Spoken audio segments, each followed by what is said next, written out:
to an all-new Lay It Omni. Allow me to lay it on you. That's right, ladies and gentlemen, we are so back. Season 2 of Lay It Omni officially starts today. Kind of. Question mark? Technically the intro isn't done, but I couldn't wait. I haven't decided if I want to keep the background music, maybe take the music out. Not sure if I want to keep the classic video game playing in the background, maybe no gameplay and just use my face. Too many questions that I couldn't think of an answer for, okay? I couldn't wait any longer, alright? We're bringing the classic back. Even I don't know what's going to happen in today's video, so let's get into today's topic.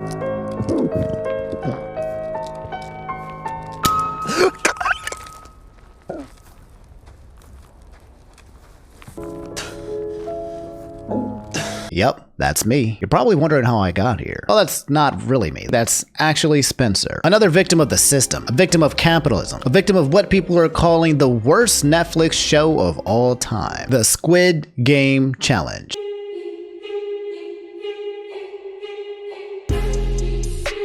Where Netflix recreates the events from the Korean film Squid Game, aka a good show, Americanizes it, and then it becomes garbage doo-doo butter.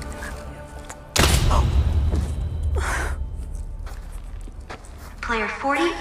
The original show's fundamental premise was how rich gajillionaires would sit and watch poor people kill each other for money. With the arrival of this new Netflix show, now us poor people can watch as well. Now guys, normally I wouldn't waste my time watching a show like this, okay? To be honest, I'd be too busy doing something much more productive with my life. Like watching Hunter x Hunter for the 84th time. Beat his ass, gone beat his ass! But after seeing all the online controversy about how much people hated this show, the controversy of the contestants suing the show for suffering from hypothermia, more on that later, and the fact that the show has a Rotten Tomatoes score of 46% with an audience score of 85%. Curiosity got the better of me and I decided to watch it. You see, ladies and gentlemen, I have a weakness for garbage TV shows. And boy, let me tell you, this TV show is garbage. And I don't mean the good kind of garbage, okay? Not the fun garbage. The I love it, it's so bad, I'm going to keep watching it garbage. The level of garbage on the show has transcended normal levels of garbage, okay? It's like Dante's Inferno with the whole gates of hell, okay? It starts off as bad,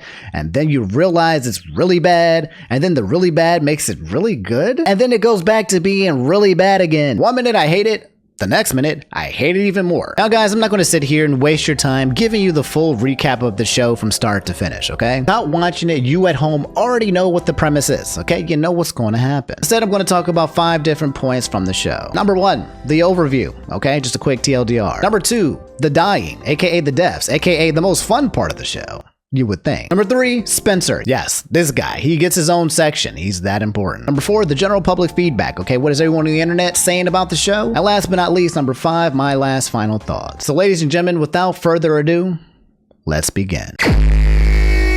When you first start watching the show, it's actually not terrible. They do the whole thing, you know, where they capture people from the street. They showcase the Ridmass dudes in the stadium, and it's absolutely gorgeous. You can tell that they spent a pretty penny on this setup, but I'm not that impressed because Mr. Beast did all of that in like a month. It took these guys at Netflix over 2 years to recreate what Mr. Beast did in a very short period of time. But anyway, I digress. Anyway, as you continue to watch, sprinkled in are some of the audio bites that you'll probably remember from the original film. Out of nowhere, nostalgia comes out of nowhere and slaps your face with a pack of bricks, okay? Suddenly, you're back home. You're trapped in your house and you're experiencing the pandemic all over again. Only a few minutes into the show and you realize 2 things. A, nobody is going to actually die. And B, some of these people really need the money. You're dreaming. You're taking a chance. What's that like to be able to pay off your house? What's that like to be able to pay off your car? I know these may be simple dreams, but what's that like? Some of these people's stories are real, okay? They sounded like real people with real issues who actually need real money. One thing this show has in common with the original, these contestants were desperate. But outside of that, everything else about the show definitely felt fabricated, okay? It felt forced, it felt a bit scripted. Anyway, you guys know the rest, okay? They do the events from the Squid Game. There's a few twists with some added events. There are bullies, there are weaklings, there's the staple old people. There's one guy in this game who brought his elderly grandma in with a bad knee, okay? He has seen the show. He should know where this is going, okay? Somewhere down the line, he is going to have to kill his grandma. But yeah, that's it. There's 5 episodes. They're dropping another episode tonight. They're releasing in batches. Now let's talk about the elephant, aka the goofiest thing in this game, the deaths. The first episode features the infamous game Red Light, Green Light. Immediately as the tension rises, okay, I'm ready to watch people get murked, okay? I want to see them get shot on sight. I want to see blood. One of the first people they interviewed in the beginning of the show was this black woman. And yes, ladies and gentlemen, as you probably guessed it, she was the first to die.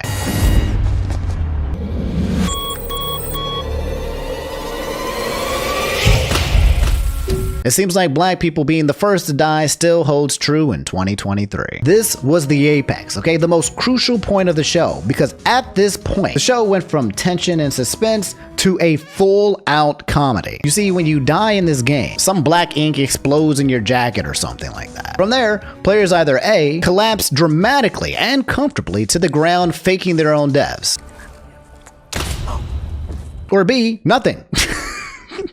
They just get eliminated, okay? The ink goes off and they're just like, well, damn, I lost. And they just stand there, or sometimes they just walk away, okay? Literally no reaction. The immersion is broken, and at this point, the game just literally becomes unserious. One of the contestants literally gives a monologue about how they couldn't hold a squat for like 10 seconds as she dramatically chooses her own death and sits down. But from what I've been hearing from rumors and testimonies, apparently the game that's supposed to only last 2 minutes took several hours for them to actually record. But as the game show transforms from a social experience to a comedy game show, it's not too bad. However, as the game and the episodes progress, you can start to tell that they're starting to create storylines for these characters. It becomes a little bit forced. You hear these monologues of these villains that make absolutely no sense, and you're like, oh, all right, here we go. Fabricated, reality scripted TV show. I think I always will be competitive because Jesus had to compete. That means I have to compete. And the moment that you can control your mind and become mentally strong, then you understand that sympathy, it's only a weakness. It gets a little bit boring. However, the tone of the entire show changes dramatically once Spencer, this guy right here from the beginning of the video, enters the picture. Oh, Spencer, this guy, I genuinely feel bad for him. Spencer is introduced on episode 2 when they start the cookie game. The way it worked is that everybody got into 4 lines, and then 4 players from the front of the line had to step forward and had to come to an agreement on who was going to pick which door between the circle, the triangle, the star, and the dreaded umbrella. And I know you all see me. This sounds so sexual, everyone's freaking said it to me, but spit on someone else's cookie, please. The first 2 teams went in there, couldn't come to agreement, and they got murked, okay? Gone, just because they couldn't come to an agreement. But once it becomes Spencer's turn, you already know he's going to struggle because he seems to be the type of person who's bad with words and probably suffers from some form of social anxiety. You don't give in. You've got it. You've got it, dude. You've got it. Breathe. Breathe. Spoiler alert.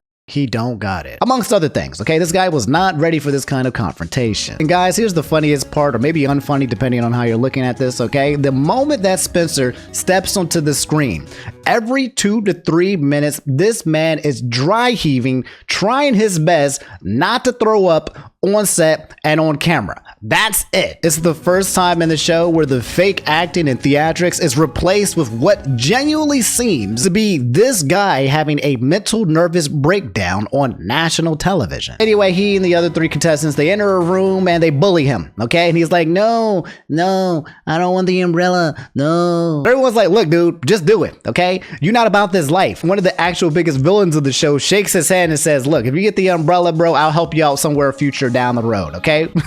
And Spencer essentially just gets bullied into choosing the umbrella. He literally couldn't stand for himself or his team, okay? He was put in a situation where if he doesn't choose the umbrella, he dies. And if he chooses the umbrella, then he dies anyway.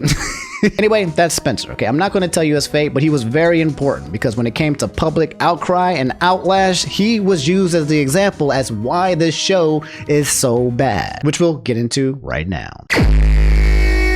So you guys knew this was coming, okay? Morality, all right? Was this a show that Netflix should even make? When it comes to the original Squid Games, I'm sure the moral of the story was like blah, blah, blah, capitalism, blah, blah, blah, classism, blah, blah, blah, equality. Rich people entertainment bad because poor people, you know, whatever, however you want to decipher it. One of those things that we take as a life lesson and try not to recreate in actual real life. And then Netflix said, hey, let's recreate it in real life. This person said, some guy on this show literally dropped out of college when he had the very promising future to join this show. This is an expected reaction to tampering with people's lives for money. Hot Dog Water said, there's something so uniquely chilling about seeing a huge corporation scoop up a bunch of desperate people specifically to crush their hopes and televise their reactions, all while theming it around a show that was about highlighting the evils of capitalism. This person said, everyone involved in making this show is burning in hell, and I'm genuinely baffled by anyone watching, especially considering the whole point of the original, exploitation of its creators, and how contestants were literally abused to make it. And a few of the replies, does Netflix not realize the irony in literally any of this or what? This show should never have been made. The original was literally an example of why something like this shouldn't exist in real life. Feels like out of principle, I can't watch this show. We have completely lost the plot. No sir, we have not lost the plot. In fact, it's the plot that has made us come to the understanding that this is exactly what we should do as a society. Because despite the public outcry, all of the articles shaming Netflix and capitalism and the creators of this show, it has become an absolute huge success, okay? Almost having 90% score on your audience score as Rotten Tomato means that yes, a lot of people actually enjoyed what people feel like is something that should not have been made. On top of that, there's a controversy where there's an actual lawsuit out there where two of the contestants claimed they got hurt while playing red light, green light. This article said that at least two contestants felt, quote, unwell after standing or crouching motionless for hours in cold temperatures, which led to one contestant suffering from hypothermia. There was also a concern about the iconic green uniform, which one contestant alleged did not proper protect her from the chilly conditions. Quote, from what we've been told, they push the boundaries of safety in the name of entertainment. Production companies need to ensure that health and safety standards on their shows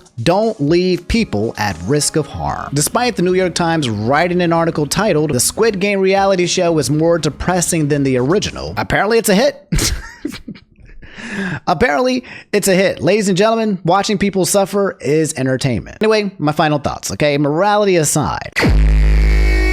In my opinion, Netflix's The Squid Game challenge failed successfully. It's bad enough that it generates enough people to hate watch the show, but it's also good enough that there's also some people who genuinely enjoy it as well. As a casual viewer who's just looking to put something on in the background while they're eating or doing anything else around the house, it's not god awful. And when I say that, it's because I'm comparing it to some of like the worst TV shows I've ever seen, like Velma, okay? It doesn't reach that level of cringe. My guess is that even though the vocal minority might cry about this show being terrible and why you shouldn't watch it, it's going to probably be one of the most #1 watched shows on Netflix. Anyway, that's all I have for this episode of Lay It Omni. You've just been laid. Moral of the story, capitalism always wins, okay? The pursuit of money at the expense of other people will always be a form of entertainment that will always work. Watching people suffer, whether it's fake or real, there's something to profit from it, and it just kind of is what it is. All the shows like Squid Game or Parasite that talk about how bad the world is,